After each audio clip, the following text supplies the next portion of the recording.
नमस्कार दोस्तों, मैं नानूलाल प्रजापति स्वागत करता हूं आप सभी का अपने YouTube चैनल में। आप सभी से मिली प्रेरणा और उत्साह का ही ये परिणाम है कि मैं नए नए सब्जेक्ट पे वीडियो बना के आपके साथ लगातार जुड़ पा रहा हूं। आप सभी से मेरा निवेदन है कि आपका ये स्नेह और प्यार मेरे साथ ऐसे ही बनाए रखें। आप सभी जानते हैं कि मैं अपने YouTube चैनल और वीडियो के माध्यम से न तो किसी तरह का ज्ञान देने की कोशिश करता हूं और ना ही बहुत ज़्यादा मनोरंजन कर पाता हूं, लेकिन अपने खुद की ज़िंदगी से जुड़े हुए ऐसे पहलुओं को आप सबके सामने साझा करने की कोशिश करता हूं जो पहलू आपकी और हमारी सबकी ज़िंदगी के लिए महत्वपूर्ण है। मैं अपने अनुभवों से कोशिश करता हूं कि मेरे जैसे ऐसे कितने ही दोस्त होंगे जो आगे बढ़ना चाहते हैं, अपनी लाइफ में कुछ अचीव करना चाहते हैं, लेकिन छोटी छोटी जानकारियों की वजह से वो पीछे रह जाते हैं। ऐसी छोटी छोटी जानकारियां मैं अपने अनुभवों से निकालकर अपने चैनल के माध्यम से, अपनी वीडियो के माध्यम से साझा करने की कोशिश करता हूं ताकि मेरे सारे दोस्त जो आगे बढ़ना चाहते हैं वो आगे बढ़ पाए, अपने ज़िंदगी के मकसद को हासिल कर पाएं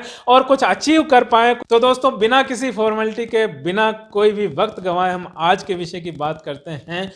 आपने कहीं न कहीं सुना होगा कि दुनिया का सबसे बड़ा डर कौन सा है। आपने ये जरूर सुना होगा कि सारी दुनिया का जो सबसे बड़ा डर है वो है मौत का डर। मौत के नाम से बड़े बड़े सूरमाओं और बहादुरों को भी पसीने छूट जाते हैं। ये दुनिया का सबसे बड़ा डर है जिससे हर कोई डरता है, चाहे छोटा बच्चा हो, चाहे बड़ा व्यक्ति हो, चाहे बहुत बड़ा ज्ञानी हो, महात्मा हो, बहादुर हो, राजा महाराजा हो या सैनिक हो, कोई भी व्यक्ति हो, मौत के नाम से कहीं न कहीं किसी न किसी को डर जरूर लगता है। लेकिन क्या आपने यह सुना है कि मौत के बाद दूसरे नंबर का डर कौन सा है? उसके बाद में सबसे ज्यादा डर किससे है लोगों को? इसके बारे में आज के इस वीडियो में हम बात करते हैं कि वो मौत के बाद का दूसरा जो सबसे बड़ा डर है वो क्या है। इस डर को जीत लेना हमारी जिंदगी के लिए क्यों महत्वपूर्ण है, क्यों आवश्यक है। अगर हम इस डर को जीत लेते हैं तो न केवल हमारी जिंदगी आसान हो जाएगी बल्कि हम सफलता के शिखर की तरफ अग्रसर भी हो पाएंगे। दोस्तों, मौत के बाद का जो दूसरा सबसे बड़ा डर है वो डर है लोगों के सामने अपनी बात को बोलना। हाँ, लोगों को अपनी बात कहना, बड़े समूह के साथ या बहुत सारे लोगों में अपनी बात को कहना, यानी कि पब्लिक स्पीकिंग। पब्लिक स्पीकिंग ही दुनिया का दूसरा सबसे बड़ा डर है मौत के बाद। पब्लिक में जब बोलने की बात आती है तो अच्छे अच्छे लोगों को पसीने छूट जाते हैं, उनका गला सूख जाता है, उनके हाथ पैर कांपने लग जाते हैं, बोलना कुछ और होता है और घबराहट में बोल कुछ और जाते हैं। इस तरह का अनुभव आपने भी कई बार महसूस किया होगा या देखा होगा कहीं न कहीं। दूसरी तरफ आपने कई ऐसे लोगों को भी देखा होगा कि जो बहुत कम पढ़े लिखे हैं, न उनके पास कोई डिग्री होती है, ना ही कोई उन्होंने बहुत बड़ा कोई अध्ययन किया होता है, लेकिन अपनी बोलने की कला की वजह से, सिर्फ और सिर्फ अपनी पब्लिक स्पीकिंग के गुण की वजह से वो बहुत बड़े लेवल पे आज काम कर रहे हैं। न केवल राजनीति में है बल्कि बड़े बड़े संस्थाओं को वो लोग चला रहे हैं। बड़े बड़े इंस्टीट्यूट में निदेशक के पद पे, सीईओ के पद पर ऐसे लोग आपको मिल जाएंगे जो बहुत कम डिग्री के होते हुए, बहुत कम पढ़ाई लिखाई के होते हुए, सिर्फ और सिर्फ अपनी पब्लिक स्पीकिंग की वजह से, अपने बोलने की कला से लोगों को अपनी बात कन्विंस कर पाने की वो जो कला है उनकी, उसी वजह से वो आगे बढ़ पाते हैं। कई ऐसे हमारे बड़े नेता हैं देश के जो पूरे देश को चला रहे हैं, वो सिर्फ इसीलिए आगे बढ़ पाए। आज वो इस मुकाम पे सिर्फ इसीलिए बैठे हैं क्योंकि उन्होंने अपनी बोलने की कला को, पब्लिक स्पीकिंग की कला को हासिल किया है और जो बोलने का डर है लोगों में उसको कहीं ना कहीं जीता है। मैं खुद भी अपनी लाइफ में इस दौर से गुजरा हुआ हूं दोस्तों। पब्लिक स्पीकिंग की बात तो बहुत बड़ी बात थी, किसी को आवाज देकर बुलाना भी होता तो मेरे बस का नहीं था, मैं उसको आवाज देकर बुला नहीं पाता था। लेकिन जब भी किसी अच्छे व्यक्ति की बात सुनता, किसी कुशल वक्ता की बात सुनता और लोगों को उनसे कनेक्ट होते हुए देखता, लोगों को उनको सम्मान देते हुए देखता, तो मेरे मन में भी कहीं न कहीं आता कि मुझे भी ये सब सीखना है, अच्छा बोलना मुझे भी आना चाहिए, मैं भी लोगों के साथ जुड़ पाऊं, ज्यादा से ज्यादा लोगों से कनेक्ट हो पाऊं। इस तरह की उत्सुकता मेरे मन में भी थी और दोस्तों, इसी उत्सुकता और जिज्ञासा की वजह से मैंने भी सीखा, अपनी इस स्किल को डेवलप किया और आज मैं अपनी बात को किसी भी मंच पर बोल सकता हूं। इस तरह का आत्मविश्वास मुझ में डेवलप हुआ है। तो दोस्तों अब आप भी उत्सुक हो रहे होंगे कि दुनिया के सबसे बड़े डर को जीतने के वो तरीके क्या है जो हमें मदद कर सकते हैं हमारी पब्लिक स्पीकिंग को सुधारने के लिए। तो आज के इस वीडियो में अब मैं शुरू करता हूं, आपको बताने की कोशिश करता हूं अपने अनुभवों के आधार पर कि वो क्या क्या तरीके हैं जो हमें हमारी पब्लिक स्पीकिंग को सुधारने में मदद कर सकते हैं और हमारे मन में से पब्लिक स्पीकिंग के डर को निकाल सकते हैं। पब्लिक स्पीकिंग में सुधार के जो जितने भी बिंदु है उनको मैं 2 बिंदुओं में मुख्य रूप से आपको बताने की कोशिश करूंगा। इसमें पहला बिंदु है कि जब भी आप पब्लिक स्पीकिंग के लिए तैयार होते हैं तो उससे पहले आपको क्या क्या तैयारी करनी होती है, और दूसरा जब आप स्पीकिंग कर रहे होते हैं उस दौरान आपको क्या क्या सावधानियां रखनी होती है। बस इन मात्र 2 बिंदुओं में अपनी बात को मैं समझाने की कोशिश करूंगा आपको। पहले बिंदु में हम ये समझने की कोशिश कर रहे हैं कि हम पहले से क्या तैयारी कर सकते हैं जब हमें अपनी बात को बोलना है, तो पहले से पूर्व तैयारी हमारी क्या हो सकती है। और दूसरे बिंदु में मैं आपको बताने की कोशिश करूंगा कि जब पब्लिक स्पीकिंग हम बात कर रहे होंगे किसी के सामने, किसी ग्रुप के साथ में या किसी इंडिविजुअल व्यक्ति के सामने या मास आउटरीच या मास कम्युनिकेशन हम कर रहे होते हैं, तब हम किन बातों को हम ध्यान में रखें। पब्लिक स्पीकिंग में पूर्व तैयारी के जो पार्ट है उनमें सबसे पहला बिंदु है दोस्तों, लोगों को अधिक से अधिक सुनना। न सिर्फ सुनना बल्कि ध्यान लगाकर सुनना। आपने देखा होगा मूक बधिर लोगों को, मूक बधिर लोग इसलिए बोल नहीं पाते हैं क्योंकि उनकी सुनने की जो क्षमता है वो नहीं होती है। उनकी बोलने की क्षमताएं तो सारी डेवलप होती है, लेकिन क्योंकि वो किसी तरह का शब्द सुन नहीं पाते हैं अपनी लाइफ में, इस वजह से वो बोल भी नहीं पाते हैं। इसलिए सुनना बहुत ज़्यादा जरूरी है और ध्यान से सुनना बहुत ज़्यादा जरूरी है। मन चाहा बोलने के लिए अनचाहा भी सुनना पड़ता है। अगर किसी विषय में आपकी रुचि नहीं है तो भी अगर आप उसको सुन लेंगे ध्यान से, तो कोई ऐसा मौका आएगा जब उस विषय के बारे में आपको बोलने की जरूरत पड़ेगी तो आप उसमें बिंदास बोल सकते हैं, उस विषय के बारे में आप भी किसी को जानकारी दे सकते हैं। इसलिए मन चाहा बोलने के लिए अनचाहा भी सुन लो। दूसरा बिंदु है दोस्तों गहन ऑब्जर्वेशन। ऑब्जर्वेशन यानी अवलोकन, यानी कि चीजों को देखना, और गहनता से देखना यानी कि बारीकी से देखना। हम कहीं पे भी जाते हैं, कहीं पे भी हम भ्रमण के लिए जाएं, चाहे अध्ययन के लिए जाएं या ऐसे ही किसी रास्ते से गुजर रहे हैं, हम जितनी ज्यादा चीजों को बारीकी से देखेंगे, बारीकी से और गहनता से ऑब्जर्व करेंगे, हम उनके बारे में और ज्यादा जानकारी जुटा पाएंगे और उनके बारे में बोलने में भी सक्षम हो पाएंगे। जब कभी हमें मौका मिलेगा उस विषय के बारे में बोलने की, हमें जब जरूरत पड़ेगी तो हम उस विषय के बारे में और अच्छे से बोल पाएंगे, आत्मविश्वास के साथ बोल पाएंगे, कॉन्फिडेंस के साथ बोल पाएंगे, क्योंकि हमने उनको अच्छे से देखा है और अच्छे से समझा है, अच्छे से उनकी जानकारी हमने हासिल की है। तो गहनता से देखना यानी कि बहुत बारीकी से चीज़ों को देखना हमें शुरू करना है आज से ही। चाहे वो छोटी वस्तु हो या बड़ी वस्तु हो, उस समय उसका हमारे लाइफ में कोई उपयोग हो या नहीं हो, लेकिन अगर वो वस्तु हमारे सामने है, हमें दिख रही है, तो कोशिश करें कि उसकी ज्यादा से ज्यादा जानकारी लें, उसके हर एक पहलू की हम जानकारी लें, ताकि जब भी हमें उस विषय वस्तु के बारे में बोलने का मौका मिलेगा तो हम कॉन्फिडेंस के साथ में और आत्मविश्वास के साथ में उसकी जानकारी दे पाएंगे। चाहे वो पब्लिक में जानकारी देने की बात हो या किसी एक व्यक्ति को जानकारी देने की बात हो या दूसरे छोटे छोटे ग्रुप में जानकारी देने की बात हो, हम उसकी अच्छे से जानकारी दे पाएंगे। तीसरा बिंदु है दोस्तों अपनी शब्दावली को समृद्ध और विस्तृत करना, और ये तब हो पाएगा जब हम ज़्यादा से ज़्यादा शब्दों को अपने दिमाग में संग्रहित कर पाएंगे, उनका संकलन पर कर पाएंगे। और इसके लिए जो सबसे पहला बिंदु मैंने आपको बताया, लोगों को ज़्यादा से ज़्यादा सुनना और ध्यान से सुनना, वो तो ज़रूरी है। दूसरी, अगर हम पढ़ने की आदत डालते हैं, चाहे वो समाचार पत्र हो या अच्छी किताबें हो, उनको पढ़ के भी हम अपनी शब्दावली को विस्तृत कर सकते हैं, ज़्यादा से ज़्यादा शब्दों का संकलन कर सकते हैं, ज़्यादा से ज़्यादा शब्दों को ग्रहण कर सकते हैं, और आवश्यकता पड़ने पे उन शब्दों का इस्तेमाल हमारी बातचीत में करके हमारी बातचीत को हम प्रभावशाली बना सकते हैं। हमारी बातचीत को बहुत ज़्यादा अच्छे से हम कह पाएंगे, लोगों को बहुत ही अच्छे शब्दों के साथ हमारी बातचीत को कह पाएंगे।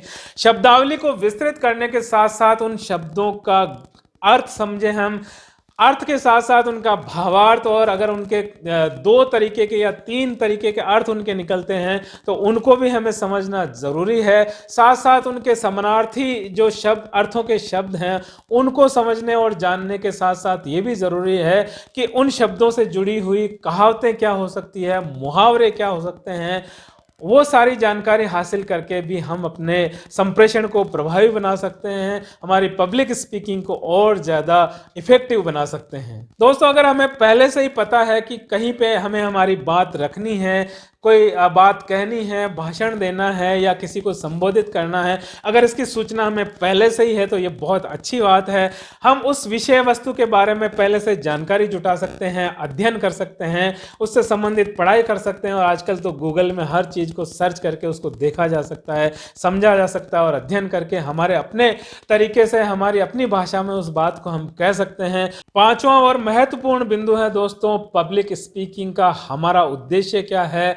जो बात हम पब्लिक को कहना चाह रहे हैं, लोगों से जो बात हम साझा करना चाह रहे हैं, उसका उद्देश्य क्या है, उसका मकसद क्या है, ये हमें बहुत ही स्पष्ट रूप से पता होना चाहिए कि सिर्फ हमें सूचना देनी है लोगों को, या उनको चेतावनी देनी है, या थोड़ा सा डर उनमें घुसाना है, या लोगों को प्रेरित करना है, उनका जोश और जुनून जगाना है, उनका उत्साहवर्धन करना है, उनको प्रेरित करना है, मोटिवेट करना है। क्योंकि हमारी बात कहने के उद्देश्य के आधार पर ही हमारी वॉइस टोन भी निर्भर करेगी, हमारे बोलने का लहजा, हमारे चेहरे के हाव भाव और एक्सप्रेशन भी उसी से संबंधित होने चाहिए जो आपका उद्देश्य है। तभी हम वो डेवलप कर पाएंगे जब हमें उस बात को कहने का उद्देश्य बिल्कुल क्लियर कट हमें ध्यान में हो, उस बात को कहने का मकसद हमें पता हो। उसी आधार पे हमें अपने शब्दों का चयन करना होगा, कहावतों का और मुहावरों का चयन करना पड़ेगा, उदाहरणों का प्रयोग करना पड़ेगा। तभी हम अपनी बात को न केवल प्रभावी तरीके से कह पाएंगे बल्कि हमारे मकसद में भी हम कामयाब हो पाएंगे। पब्लिक स्पीकिंग में पहले से तैयारी वाला जो पार्ट है, उसमें अगला बिंदु है दोस्तों, अपनी ऑडियंस की पहचान करना। ये एक अकेला व्यक्ति भी हो सकता है, दो व्यक्ति भी हो सकते हैं, एक छोटा ग्रुप भी हो सकता है और बहुत बड़ा ग्रुप भी हो सकता है। हम जिनसे बात करने की शुरुआत करने जा रहे हैं, जिनको अपनी बात कहना चाह रहे हैं, एक नज़र से हम उनको देख लें, सरसरी निगाह डालते हुए सारे ग्रुप को देख लें। अगर अकेला व्यक्ति है तो उसको तो देखना आसान है ही है। एक सरसरी निगाह डालते हुए हम अपनी ऑडियंस की पहचान करते हुए ये देखें कि हमारी ऑडियंस की शिक्षा का स्तर क्या हो सकता है, हमारी ऑडियंस का सामाजिक परिवेश किस तरह का हो सकता है, उनकी उम्र का स्तर क्या हो सकता है, उनका कल्चर क्या हो सकता है और उनका रुझान किस तरह का हो सकता है।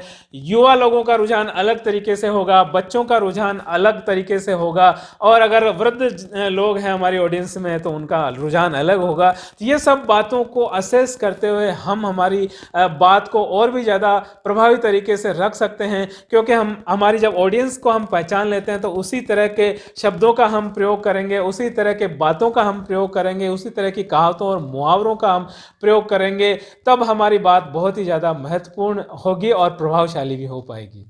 अब हम बात करते हैं दोस्तों पब्लिक स्पीकिंग के दूसरे बिंदु की तरफ, जिसमें हम ये समझने की कोशिश करेंगे कि जब हम शुरुआत करते हैं अपनी बात की तो उस समय हमें किन किन पहलुओं को बहुत ही ज़्यादा महत्वपूर्ण तरीके से ध्यान में रखना है और क्या क्या सावधानियां हमें रखनी है। तो इसमें सबसे पहली जो बात है दोस्तों, हमें हमारी ऑडियंस का पूरे जोश और जुनून के साथ में अभिवादन करके अच्छे शब्दों के साथ अपनी बात की शुरुआत करनी है और साथ ही उनको हमसे कनेक्ट करने की कोशिश करनी है। न केवल हमें हमारी बात कह के उसका समापन करना है बल्कि शुरुआत से ही हमें ये कोशिश करनी है कि हमारी ऑडियंस हमें कनेक्ट करें, चाहे वो नमस्ते हो सकता है, सलाम हो सकता है, जय हिंद हो सकता है। कुछ ऐसे शब्दों का प्रयोग करके उनसे सामने से जवाब लेके हम उन्हें अपने साथ में कनेक्ट करेंगे, हमें अपना जुड़ाव करेंगे हमारा आपस में उनसे, हमारी ऑडियंस से, तो हमारी बात को वो अच्छे से सुन पाएंगे और हमारी तरफ ध्यान दे पाएंगे। ये बहुत ज़्यादा जरूरी है दोस्तों कि हम जब भी अपनी बात कहें बहुत ही सरलता से, स्पष्टता से और संक्षिप्तता से कहें। हम अपनी ऑडियंस के सामाजिक परिवेश के स्तर पे, उनकी शिक्षा के स्तर के आधार पे अपने शब्दों का चयन करें बातचीत करने के दौरान, तो और भी ज़्यादा समझ में आएगा सामने वाले को और वो हमसे कनेक्ट कर पाएगा। हमारी आवाज़ का स्तर, हमारे बोलने की जो टोन है वो और बोलने की गति है उसको भी हमें बैलेंस बना के चलना होगा। जब भी हम बात करेंगे तो हमारी जो कम्युनिकेशन स्किल है और ज़्यादा प्रभावशाली हो जाएगी। हमें उतनी ही आवाज़ में बात करनी है जितनी सामने वाले तक पहुंच जाए। अगर सामने वाला हमारे बिल्कुल पास में खड़ा है तो हम धीरे से बात कर सकते हैं। सामने वाला अगर हमसे दूर है या बड़े ग्रुप में हम बात कर रहे हैं, माइक की व्यवस्था नहीं है, तो हमें उसके अकॉर्डिंग हमारी जो आवाज़ है वो बहुत तेज़ रखनी पड़ेगी। ऐसे ही हमारा जो टोन है बोलने का, वो टोन हम जिस जिस विषय के ऊपर बात कर रहे हैं उस विषय से संबंधित हमारा टोन होगा। अगर हम हंसी की बात कर रहे हैं, मजाक कर रहे हैं, तो हमारा टोन उस तरह से होगा। अगर हम गंभीर विषयों पे बात कर रहे हैं तो हमारी टोन भी गंभीर होनी चाहिए, तभी हमारी बात को तवज्जो देंगे लोग बाग। अगर हम गंभीर विषय की बात कर रहे हैं और हंसी मजाक में बात कर रहे हैं, हंसी मजाक के लहजे में बात कर रहे हैं, तो हमारी बात को सीरियस नहीं लिया जाएगा। दूसरा है हमारे बोलने के गति। आपने सुना होगा धीमी गति के समाचार या तेज गति के समाचार। कई बार बोलने वाला इतनी तेजी से बोल जाता है कि सामने वाले को समझ में ही नहीं आता है कि बोला क्या गया है। कई बार बोलने वाला इतने धीरे धीरे बोलता है कि सामने वाले को नींद आ जाती है या उसको बोरिंग फील होती है, तो वो जुड़ नहीं पाता है, कनेक्ट नहीं हो पाता है और उसको मजा नहीं आता। एक बार वो कैसे भी करके आपकी बात सुन लेगा, लेकिन दूसरी बार वो आपसे जुड़ने का प्रयास नहीं करेगा। यह भी बहुत ज्यादा जरूरी है कि जिस विषय पे हम बात कर रहे हैं उसी विषय से संबंधित हमारे चेहरे के हाव भाव, हमारा जेस्चर और पोस्चर उस विषय से मिलता जुलता होना चाहिए। हमारे चेहरे पर गंभीरता आनी चाहिए। जब हम गंभीर विषयों की बात करें, हमारे चेहरे को सहज और बिल्कुल कूल हो जाना चाहिए। जब हम साधारण बात करें या बहुत अच्छी हम बात करें, हंसी मजाक की बात करें, तो हमें बिल्कुल कूल होकर सामने वाले को अपनी बात कहनी चाहिए। बिल्कुल सहज लहजे में हम अपनी बात कह सकते हैं। लेकिन जब हम ऐसे विषयों पर बात करें जो बहुत ही गमगीन माहौल पैदा करने वाले हों या बहुत दुख या संवेदना साझा करने वाले विषय हों, तो उस समय हम हंसी मजाक का हमारा जो एक्सप्रेशन है वो नहीं बना सकते। उससे उस समय हमें बिल्कुल गंभीर मुद्रा में हमें हमारी बात कहनी होगी। कई बार आपने देखा होगा या महसूस किया होगा दोस्तों कि वक्ता जो है वो जो मूल विषय की बात करता है उसके अंदर दूसरी किसी और बात को शामिल कर देता है और वो बात इतनी लंबी या अनावश्यक हो जाती है कि मूल विषय से भटकाव हो जाता है। तो जब भी हम बात करते हैं तो ये बहुत ज़्यादा सावधानी रखनी है कि हम बीच में किसी भी दूसरी बात को शामिल ना करें। उसी बात को हम अच्छे से समझा पाएं, उसके संबंधित कुछ उदाहरण हो सकता है, कोई घटना हो सकती है, कोई कोट्स हो सकता है, कोई मोटिवेशनल कोई कहानी या किस्सा हो सकता है, कोई जोक हो सकता है, जो उसी बात को कनेक्ट करके आगे बढ़ाने में हमें सहयोग करे। उसी बात को शामिल करें, दूसरी और किसी भी बात को हमारी बातचीत में शामिल नहीं करें। उस विषय से संबंधित अगर बात हम नहीं करेंगे तो ये बहुत ही ज़्यादा महत्वपूर्ण होगा। हमें सिर्फ उसी विषय से संबंधित बात करनी है जिस विषय में हम अभी बात करना चाह रहे हैं, तभी हमारा जो मकसद है उस बात को कहने का वो पूर्ण हो पाएगा और क्लियर हो पाएगा। जिनसे हम बात कर रहे हैं, जिनको हम हमारी स्पीच दे रहे हैं या हम जिनके सामने पब्लिक स्पीकिंग कर रहे हैं, उनसे हमारा लगातार आई कांटेक्ट होना चाहिए। अगर एक पर्सन है तो उसको हम आमने सामने से देखें। अगर पूरा ग्रुप है तो ग्रुप पे हम हर कोने में, पीछे, आगे, बीच में, दाएं बाएं हम अपनी नज़र को घुमाते रहें और हमारी ऑडियंस को देखते रहें। उससे हमारी जो ऑडियंस है वो हमसे कनेक्ट होगी। उनको ये लगेगा कि सामने वाला बंदा हमसे बात कर रहा है, हमारी बात कर रहा है या हमसे जुड़ने की कोशिश कर रहा है, तो वो कहीं पे भी उसका भटकाव नहीं होगा, वो कहीं पे भी अलग होने की कोशिश नहीं करेगा, हमसे जुड़ के रहेगा और वो जुड़ाव ही हमारी बात को और ज्यादा प्रभावी बनाएगा। बीच बीच में हम हमारी ऑडियंस को प्रश्न पूछ के हमारी तरफ आकर्षित कर सकते हैं, उनका ध्यान आकर्षित कर सकते हैं। एक किसी अकेले व्यक्ति से भी एक विशेष प्रश्न पूछा जा सकता है, उससे जवाब लिया जा सकता है, या ऐसा भी कुछ सामान्य सा प्रश्न पूछा जा सकता है जिसमें पूरी की पूरी ऑडियंस एक बार जवाब दे। इस तरह के प्रश्नों का उत्तर यस या नो में, हाँ या ना में हो सकता है। पूरी ऑडियंस को आप कनेक्ट कर सकते हैं ऐसे प्रश्नों के माध्यम से, उनसे ताली बजवा सकते हैं, उनसे कुछ एक ऐसी छोटी मोटी एक्टिविटी करवा सकते हैं जो आपसे वो कनेक्ट होने के लिए बाध्य हो जाएं, आपकी तरफ ध्यान देने के लिए, आकर्षित होने के लिए वो बाध्य हो जाए। हमारे वक्तव्य में हम जितना ज़्यादा झूठी और शान बघारने वाली बातों से बच के रहेंगे, हमारा वक्तव्य उतना ही वास्तविक होगा। हमें सिर्फ और सिर्फ वास्तविक और वैचारिक बातों को और मौलिक बातों को ही अपने वक्तव्य में शामिल करना चाहिए, तभी हम प्रभावशाली तरीके से अपनी ऑडियंस को कनेक्ट कर पाएंगे। हम हमारी ऑडियंस को कनेक्ट करने के लिए उनको भी बोलने का, अपनी बात रखने का, प्रश्न पूछने का मौका दे सकते हैं बीच बीच में, या हमारी जब बात खत्म हो जाए तब हम उनको एक खुला सत्र रख सकते हैं कि उनके मन में कोई जिज्ञासा हो, कोई उत्सुकता हो, वो किसी ऐसे शब्द के बारे में पूछे जो आपने बोला और उनको समझ में ना आया हो, उसके बारे में पूछ सकते हैं, या उनकी और कोई नई जिज्ञासा हो वो भी वो पूछे। तो इस तरह का मौका हम हमारी ऑडियंस को देंगे तो वो बहुत ज़्यादा कनेक्ट हमसे होंगे। हमें हमारी बातचीत के दौरान बहुत ही सहज और विनम्र रहने की कोशिश करनी है। किसी भी तरह का विवाद नहीं करना है, विवादों से और बहस से हमें बच के रहना है। कई बार ऐसा होता है दोस्तों कि वक्ता और श्रोताओं में कुछ मुद्दों को लेकर बहस हो जाती है, विवाद हो जाता है। उससे जो बातचीत करने का मकसद है वो तो खत्म हो ही जाता है, लेकिन विवादों की वजह से उस पूरे कार्यक्रम को असफलता की तरफ जाना पड़ता है। इसलिए कई बार कोई ऐसी बात भी आपको सुनने को मिल जाए, कोई सामने वाले से ऐसा फीडबैक भी मिल जाए जो लगे कि ठीक नहीं है, आपको नाराजगी जैसा लगे, लेकिन उसको आपको वहाँ संयम बरतते हुए आपको उसको बहुत ही सहजता से और कूल तरीके से आपको उसको लेना है, ताकि उस प्रोग्राम की जो गरिमा है वो बनी रहे। आपकी जो बात है वो, क्योंकि आपको वहाँ और दूसरे लोग भी देख रहे हैं, वो भी आपको जज कर रहे हैं, तो आपको बहुत ही सहजता से और विनम्रता से अपनी बात कहते हुए विवादों से और बहस से अपना बचाव रखना है। बहुत ही सकारात्मक नज़रिए से आपको अपनी बात को कहनी है। जब भी आपको अपनी बात पब्लिक में कहने का मौका मिले, आपको बहुत ही पॉजिटिव एटीट्यूड के साथ में पब्लिक के साथ अपना जुड़ाव रखना चाहिए। उसके बाद जो महत्वपूर्ण बिंदु है, हम समापन की तरफ जब जाएं तो अपनी जो जितनी भी बातें हमने कही है उसके कुछ मुख्य बिंदु है वो सारांश रूप में, दोहरान के रूप में आप अपनी ऑडियंस को कहेंगे तो वो एक समरी के रूप में उनके पास में बहुत ही अच्छे से जा पाएगी। और लास्ट में हम वापस अपनी ऑडियंस को धन्यवाद कहें, आभार कहें, उनका अभिनंदन करें कि उन्होंने आपको बहुत अच्छे से सुना, आपकी बातों को अच्छे से सुना। उसके लिए आप उनको ग्रेटिट्यूड दें, उनको आप धन्यवाद दें और थैंक्स बोलें। इससे वो आपसे और ज़्यादा कनेक्ट होंगे और अगली बार जब भी आप उनसे बातचीत करेंगे तो वो आपका वेलकम करेंगे। अगर हम दुनिया के सबसे बड़े दूसरे डर को जीत लेते हैं, पब्लिक स्पीकिंग में बोलना सीख जाते हैं, मंच पे बोलना सीख जाते हैं, लोगों के सामने अपनी बात को बोलना सीख जाते हैं, तो उससे हमें क्या फ़ायदा होगा वो इस स्लाइड के माध्यम से हम देखने की कोशिश करते हैं। दोस्तों, दुनिया का सबसे बड़ा दूसरा डर लोगों के सामने बोलने वाला जो डर है, यानी कि पब्लिक स्पीकिंग वाला जो डर है, अगर उस डर को हम जीत लेते हैं तो हमारी लाइफ में क्या हो सकता है, क्या फर्क आ सकता है, यह भी हमें इन बिंदुओं के माध्यम से जानना चाहिए, जो बहुत ही जरूरी है। अगर हम इस डर को अपने मन से निकाल देते हैं, पब्लिक में अपनी बात को बोलना सीख जाते हैं, पब्लिक स्पीकिंग के जो गुण है अगर वो हमारे अंदर उतार के हम लोगों को अपनी बात कह के उनसे कनेक्ट होना सीख जाते हैं, तो सबसे पहला जो सुधार होगा वो हमारे व्यक्तित्व में होगा।